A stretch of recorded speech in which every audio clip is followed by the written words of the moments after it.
Ladies and gentlemen, we now present George Edwards in Dr. Jekyll and Mr. Hyde.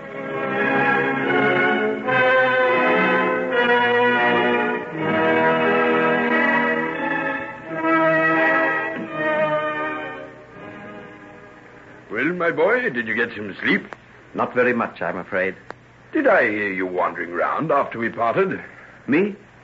Oh, no, I stayed in bed once I got there. You look as though you could do with an hour or two more. Have some breakfast. The cook's provided some excellent kidneys. Thanks, I think coffee will do me this morning. Care to see the paper? Anything in it? Oh, just the usual Sunday morning crop of murders and suicides. Funny how they seem to break out over the weekend. Everybody too busy during the week, I suppose. By the way, were you out in the old dissecting room while you've been up here this time? Oh, dear, you've spilled the coffee all over the tablecloth. I'm sorry, it's awfully clumsy of me. Hands none too steady this morning. Wait a minute, I'll wipe it up. I suppose Mrs. Porter will forgive you. What made you ask about the dissecting room? I happened to take a look in there before breakfast.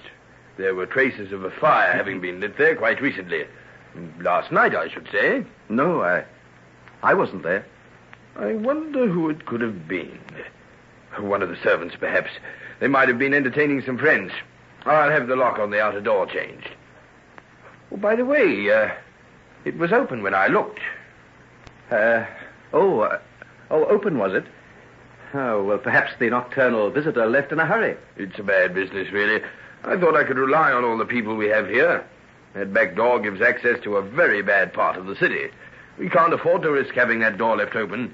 You know, Father, I was only thinking the other day that I'd like to have that place cleaned up. I'll be wanting to go on with my work even during vacation. And I could do all sorts of things out there without making a nuisance of myself. But wouldn't it be better to forget about work? You can't keep going all the time. Well, I'd like to play around there sometimes. There's so much equipment there already, and Professor Marriott and I are working on a scheme now that must be gone on with. I'll have to work somewhere, and it's so quiet and so isolated. Then have it, by all means. We'll go out and have a look at it after we've finished breakfast. Sure you won't look at the paper? Oh, I suppose I might as well have a glance at it. What time do you leave tonight? 7:10, I think. Then you'll have time for early dinner. I'm going back to Maryland tomorrow. Just took a flying trip to attend to a small piece of business. Well, what's the matter? This girl. Do you see her picture? Oh, that. Tried to throw herself off Battersea Bridge, didn't she? I know her. You do? It's Hetty. Hetty Wilson. Don't you remember? I told you about her. She was the girl who was mixed up with that business of David Markham. I see. She's been arrested and charged at the Waterside Police Court for being a person without lawful means of support. What does that mean, Father? It means she'll probably be sent to a house of detention for a while. Jail? Hetty in jail? Would you like me to get in touch with Utterson and get him to see what he can do about it? Mr. Utterson? Margaret's father? Oh, I know. I'll go myself. Will I go with you? No, I'll go alone. Well, you'll find me here all morning if you want me.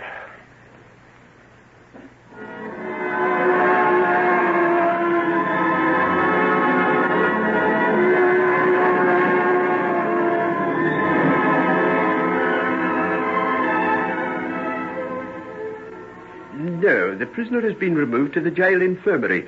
She's suffering from exposure and immersion in the water. Immersion? Then she did throw herself in the river. Oh, she did, young gent. And if it hadn't have been that the water patrol was passing at the time, she'd have been adorning a marble slab in the morgue by now. I see. Oh, can anybody visit her? Visitors allowed once a month by special permit from the Department of Justice. Letters once a week. Thank you. Care to leave any name, sir? I could let her know, maybe. No name, thank you. No name.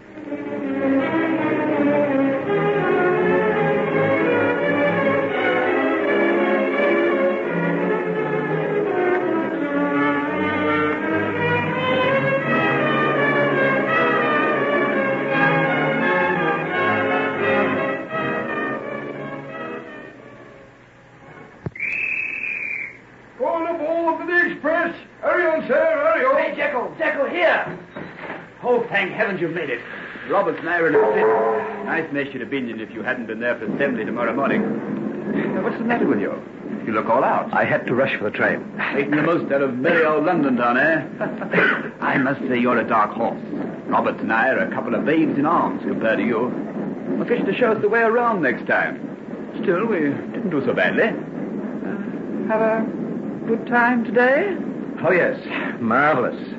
Don't know when I enjoyed myself so much before. Who was the little piece you got away with last night? Don't mind my asking, do you? Oh, no, not in the least. She's a Hungarian princess in disguise. Takes drugs, poor thing. Very sad case. Hungarian... Oh, get out. That's for a yarn. Still, I suppose that's your way of telling me to mind my own business. I say, look at old Roberts over there.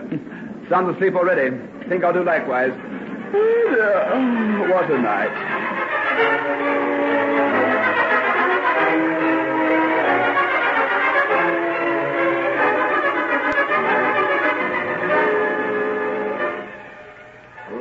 Mr. Jekyll, may I detain you for a moment? Yes, Professor. I had occasion to visit your rooms over the weekend. You were absent. Yes, I went for a longish walk in the woods, sir. Oh, yes, I guessed as much. Has it ever occurred to you, Jekyll, how extraordinarily useful it could be if we could disassociate the more fleshy parts of our being from the spiritual? I'm afraid I don't know what you mean, sir. Well, you come into the laboratory with me for a while. Yes, sir. There's no one there now. I've been working for a great many years on a particular line of investigation, and I'd like to interest you in it if I could. It's still far from complete, and, well, I'm an old man now, and I need someone who could carry on from where I left off if I should happen to be moved to the place where scientific experience will no longer seem important. Oh, this way, Mr. Jekyll, this way.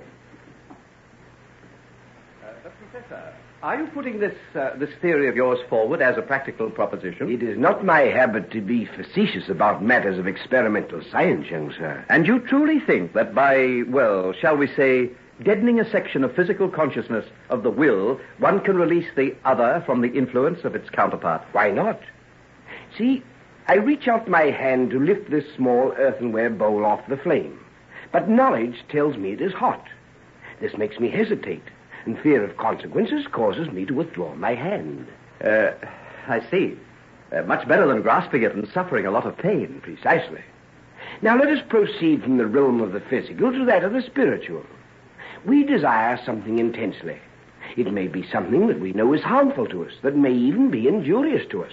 Nevertheless, we desire it. Now, if the fear of consequent injury could be removed, wouldn't this open up an entirely new scope of existence? Yes, it certainly would. I want to lift this hot vessel and may not because it will burn me. You may want to indulge yourself in some white-hot experience and dare not because of the damage that you would suffer. Do I make myself clear? Yes, quite clear, sir. Good. And so we have the battle of impulse and inhibition constantly struggling for ascendancy within us. We are, all of us, not one man, but two. There is the evil and the good in each of us, and our physical body is the battleground for these opposing forces. We're everlastingly tormented by them, and some of us are destroyed by them. Don't you agree, Mr. Jekyll? Yes. Oh, yes, I agree. Well, why can we not sever these opposing forces and let each one go his own way? The sublime in us to walk untrammeled by the millstone of our baser selves, the profane to follow his impulses without the agonizing aftermath of hideous remorse. But how? How? We'll see here, in this little cabinet. Now, Mr. Jekyll, here's a drug I've compounded, and here a tincture. By the addition of one to the other, I believe I'll have the essential instrument which will sever these polar opposites now chained together in the agonizing prison of our consciousness. And then, what then? Then we shall see. I propose to put my theory to the test.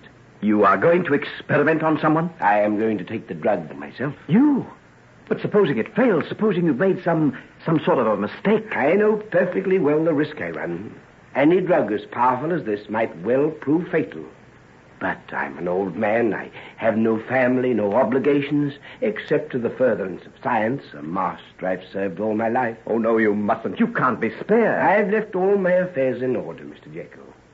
Now, what few material things I possess will go to my sister. My notes, the data I've kept for years, the results of the experiments I've made, are all to go to you.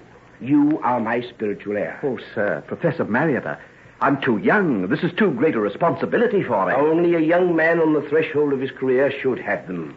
If I fail, it may well take you half a lifetime to discover the error in my calculations. And now, if you're ready, we'll put the theory to the test. Now? Now? Why not? I've planned this for nearly 20 years. See, thus I measure out the tincture. Now note well the amazing brilliance of its color. Now the essential source. Now this must be measured to the utmost of accuracy. The least fraction of an overdose might well be fatal. There. See the way it boils and rages in the glass as the crystals start to melt? Yes, now it smokes. Those are the fumes escaping in the form of vapor.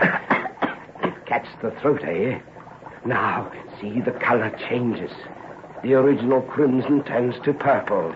And now the final metamorphosis. It turns to green. The preparation is complete.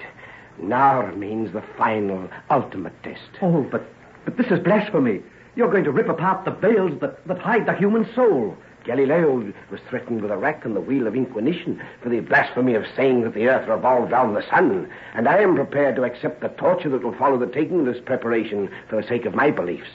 Are you prepared to stay and witness what follows? Yes, I'll stay. Good. I now drink to the cause of science, to the furtherance of knowledge, the only bridge whereby man can cross the abyss that separates him from the barbarism of savagery to the godhead of his greater self.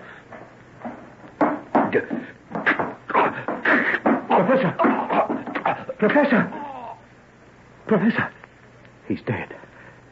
It failed. There was something wrong with the mixture. You said it might take half a lifetime to succeed. But I'll do it. I'll not fail to carry out your trust in me. I shall succeed where you have failed.